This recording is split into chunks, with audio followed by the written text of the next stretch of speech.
kalau di Mas Agus ada nggak kira-kira di kicau di burung ocean? Oke. Untuk nutrisi kicauan kita bicara kacer ya misalnya ya. Iya. Kacer itu punya extra fooding selain pur, dia ada extra fooding, makanan yang dimakan secara ekstra. Ada jangkrik, ada kroto, ada ulat Hongkong, mungkin ulat kandang juga atau cacing. Nah kira-kira nih Mas Aan, jangkrik ini gunanya apa sih sebetulnya? Terus kroto itu lebih kemana arahnya untuk birahi, emosi, apa, testosteron tinggi gitu maksudnya gitu. Iya, ke arah mana Ke arah mana sebenarnya? Sebenarnya dikupas dari sumbernya dulu ya, sama kebiasaan alamnya. Kalau kita ngomongin jangkrik, ular Hongkong atau cacing, kacer itu pemakan jangkrik. Loh kapan itu jangkrik dapat dimakan sama burung kacer? Jangkrik itu keluarnya malam hari. Kalau malam kacer tidur. Ya. Iya, tapi kenapa kita booming kasih makan jangkrik? Kita settingan pakai jangkrik. Satu, sudah jadi putaran ekonomi UMKM toh, orang yang ternak jangkrik banyak. Jadi sebenarnya salah ya. Hariannya bukan jangkrik kalau di alam. Kalau di alam ya kapan itu burung makan jangkrik? Kalau siang sembunyi. Jangkrik datang malam ya. Ini makanya Iya kan, jangkrik kan keluarnya malam, kering kan malam dia.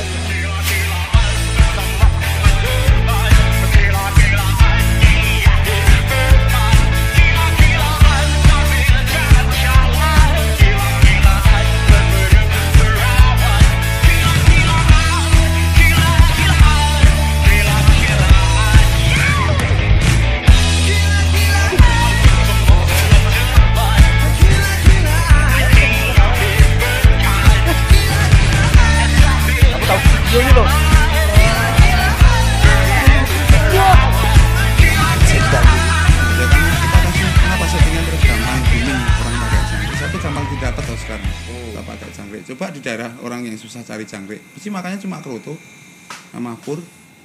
Itu pun kalau tukang jual pur ada toh. Kalau nggak ada cuma kroto doang. Berarti di balik jangkrik ini banyak yang khasiat yang bagus-bagus buat ocean berarti. Bagus sih sebenarnya kalau jangkrik itu, karena balik lagi ke kebutuhan nutrisi dari burung kicau seperti kacer misalnya. Dia kan butuh yang utama itu kan asam amino sama asam lemak esensial. Itu kandungan di jangkrik itu banyak banget. Di jangkrik cukup mewakili. Apalagi kita bisa kasih makan jangkriknya itu dibikin supaya sehat. Sayur-sayuran kayak telur rebus, brokoli seperti dengan kandungannya yang seperti itu cukup untuk memacu vitalitas dan lonjakan hormon di burung pemakan serangga. Tidak masalah sebenarnya, bisa kita pakai. Untuk ulet sendiri, untuk cacing sendiri sebenarnya tergantung sama ini Mas, kebiasaan kita merawat. Kalau kita ngomongin kita ngerawat dari bahan itu sebenarnya tergantung kebiasaan sama karakter burung. Iya benar. Jadi biasanya nih teman-teman kan bilang yang namanya settingan. Semua settingan itu benar ya sebetulnya. Ini kan pembiasaan, tergantung kita melakukan pembiasaan kita ke burung-burung kita. Dan ketika burung ini pindah tangan, take over pembiasaan saya ini, saya alihkan ke si pembeli kan seperti itu artinya. Sehingga itu yang dinamakan settingan. Jadi apapun yang diberikan asal rutin sebetulnya tidak masalah ya extra foodingnya. Iya, yang penting rutin. Kalau memang itu benar-benar kita mulai dari awal Mas.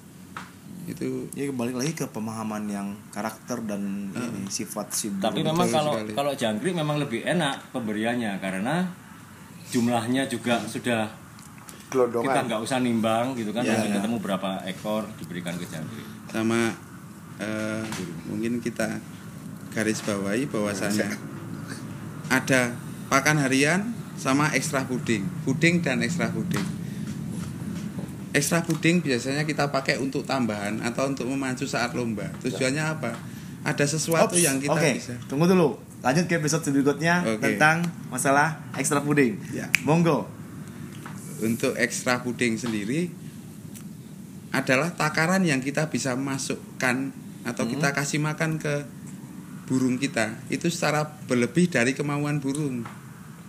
Maksudnya tujuannya ada sesuatu yang bisa kita naikin lebih. Dalam artian kalau kita sudah ngomongin itu gacoan, apalagi ngomongin settingan, kalau bisa di rumah itu kan jangan terlalu on fire terus kalau dia tidak main, kan begitu. Karena nanti ngaruhnya ke keseimbangan birahi sama emosi tadi itu. Jadi dari dua sisi ini kalau ditangkap santai. ini jangan terlalu over ya. Ya. Benar ya.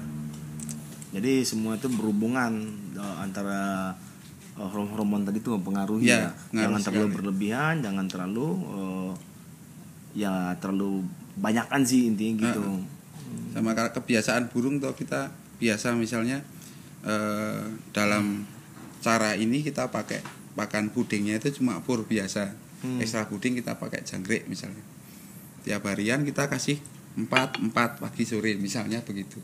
Otomatis menganggap jangkrik itu sesuatu yang istimewa buat burung. Itu settingan harian. Ketika kita pengen level hormon lebih, otomatis asupan yang berlebih itu harus kita dapat loh.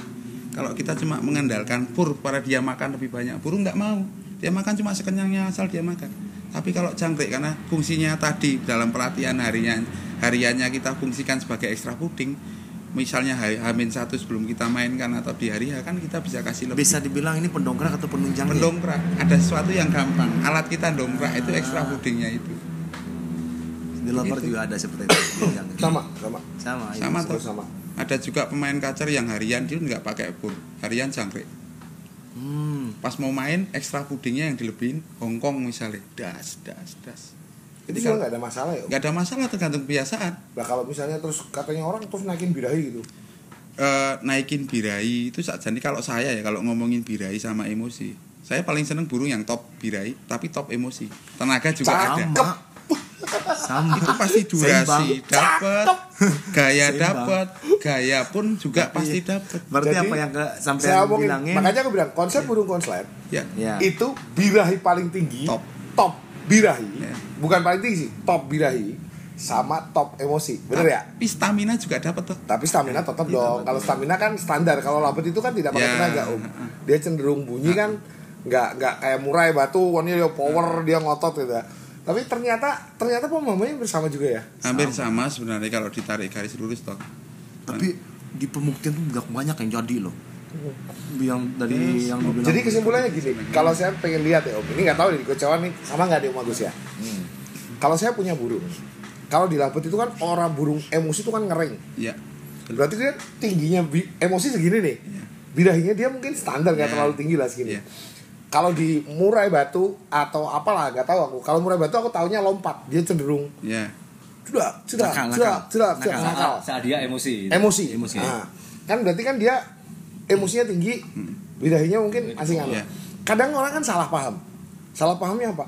Ketika emosinya dia tinggi, yang dia pikir birahi, karena orang rata-rata ngomongnya birahi.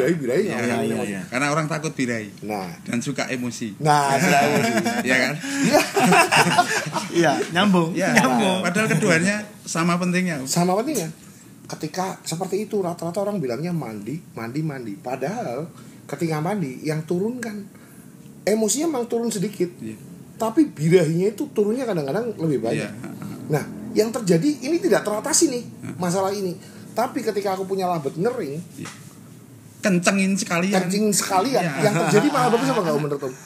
Ya karena level emosinya dapat, narungnya ada, birahinya mentok, gayanya dapat ya toh. Jadinya? Ya kalau nanti kayak kita ngobrol kecil tadi ada level hormon di atas testosteron itu tadi. Ini nanti dibahas ini. Cakep ini. Nanti ya. Nanti dibahas ini. Ini Mas Nanda. Eman. Nanti dibahas selanjutnya. Bakal ngeri ini. Tertarik dengan Mas Aan ini. Kami ketemu di Gantangan waktu itu. Di Gantangan di Latber. Waktu itu cucak hijau, Pak Hijau ya. Banget. Ya, Pak Hijau. Terus itu Mas Aan sendiri yang punya burung itu. Iya. Oh iya. Prestasi burungnya dia.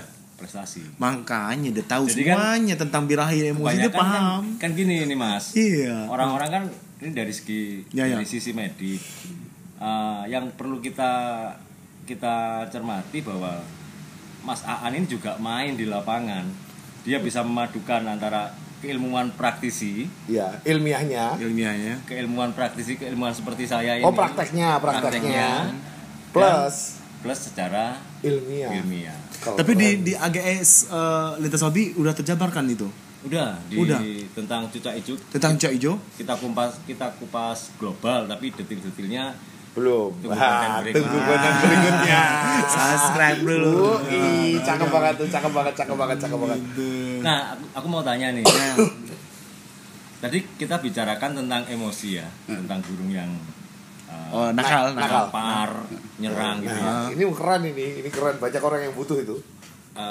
Contoh saja nih kita ngomong tentang cucak hijau yang gacoannya Mas Aan ini. Apa sih yang ditampilkan oleh burung ini ketika dia berada di level birahi?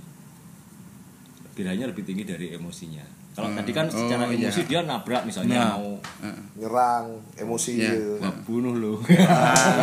Ketika biasanya kalau cucak hijau birahi over tinggi, emosinya di bawah itu kayak apa? Apalagi untuk burung saya sendiri itu kan udah cukup lama ya tak piara, dari harian sampai beberapa kali tak ikutin di latihan itu. Kalau kondisi dia birahi lebih tinggi dari emosi yang terjadi, tapi staminanya masih bagus Om.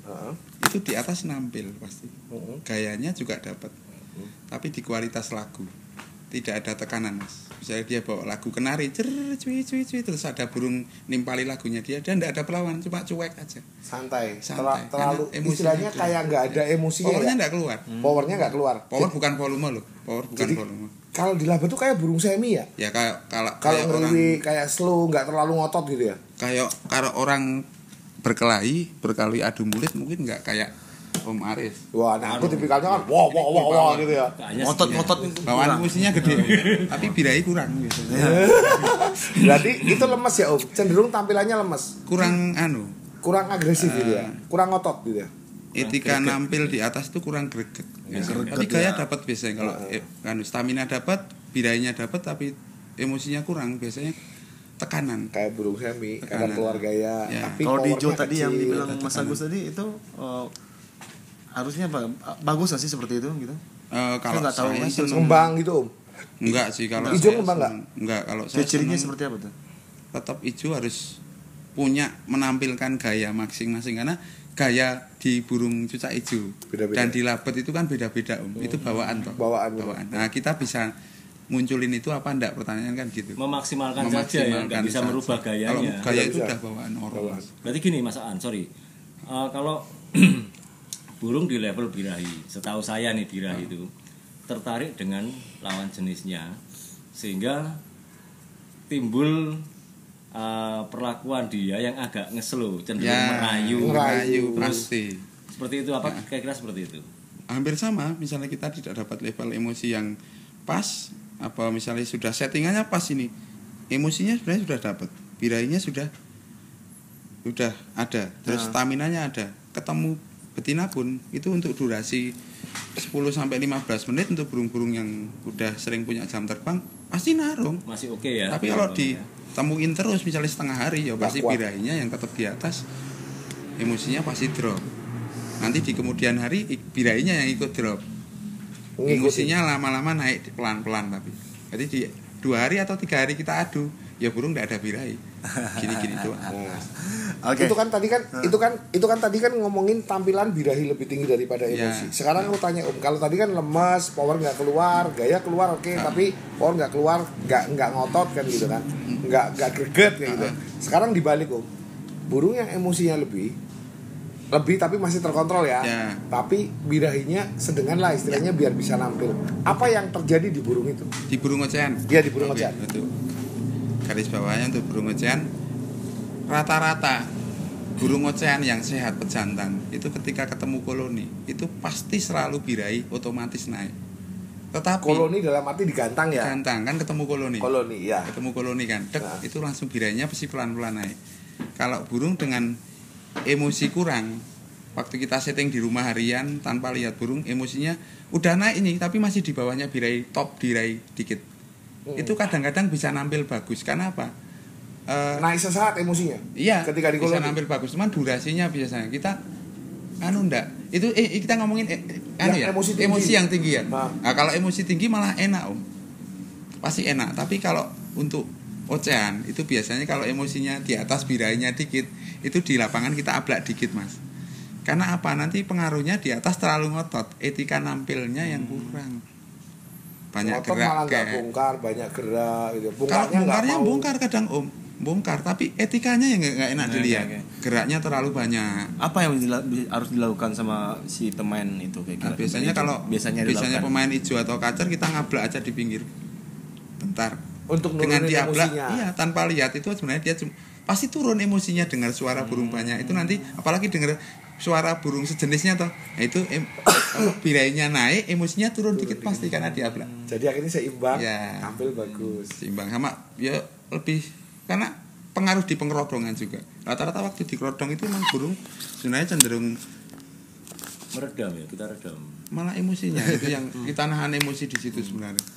Kalau untuk birai burung kalau sudah birahi mentit itu jangankan lihat, wong denger aja kadang sudah ngeliat. Mentit itu tinggi. Mentit itu tinggi. Ya, mentit itu tinggi. Ini bincang-bincang malam ini sangat seru guys. Jadi sangat seru dan karena kita juga terbatas dengan artian katanya udah terlalu malam dengan besok juga ada kegiatan. Nah, di lain waktu kita akan ketemu lagi. Benar ya? Siap. Kita akan bahas terus. Gimana teman-teman biar paham. Jadi di balik teori itu ada unsur-unsur yang ilmiahnya ya, yang dimengerti sama Mas Aan ini. Semua ini. Oke, teman-teman, terima kasih udah ikutin sampai habis, nonton video habis. Biar teman-teman paham di rumah dan kenyataannya seperti ini yang lebih real, nyata dengan praktiknya nanti akan kita jabarkan juga. Oke, Mas Aan, terima kasih ya untuk malam ini. Kedatangannya sangat luar biasa. Siapapun dari Tangsel ke sini pun belum sia-sia ya, sia-sia ketemu Mas Aan ini.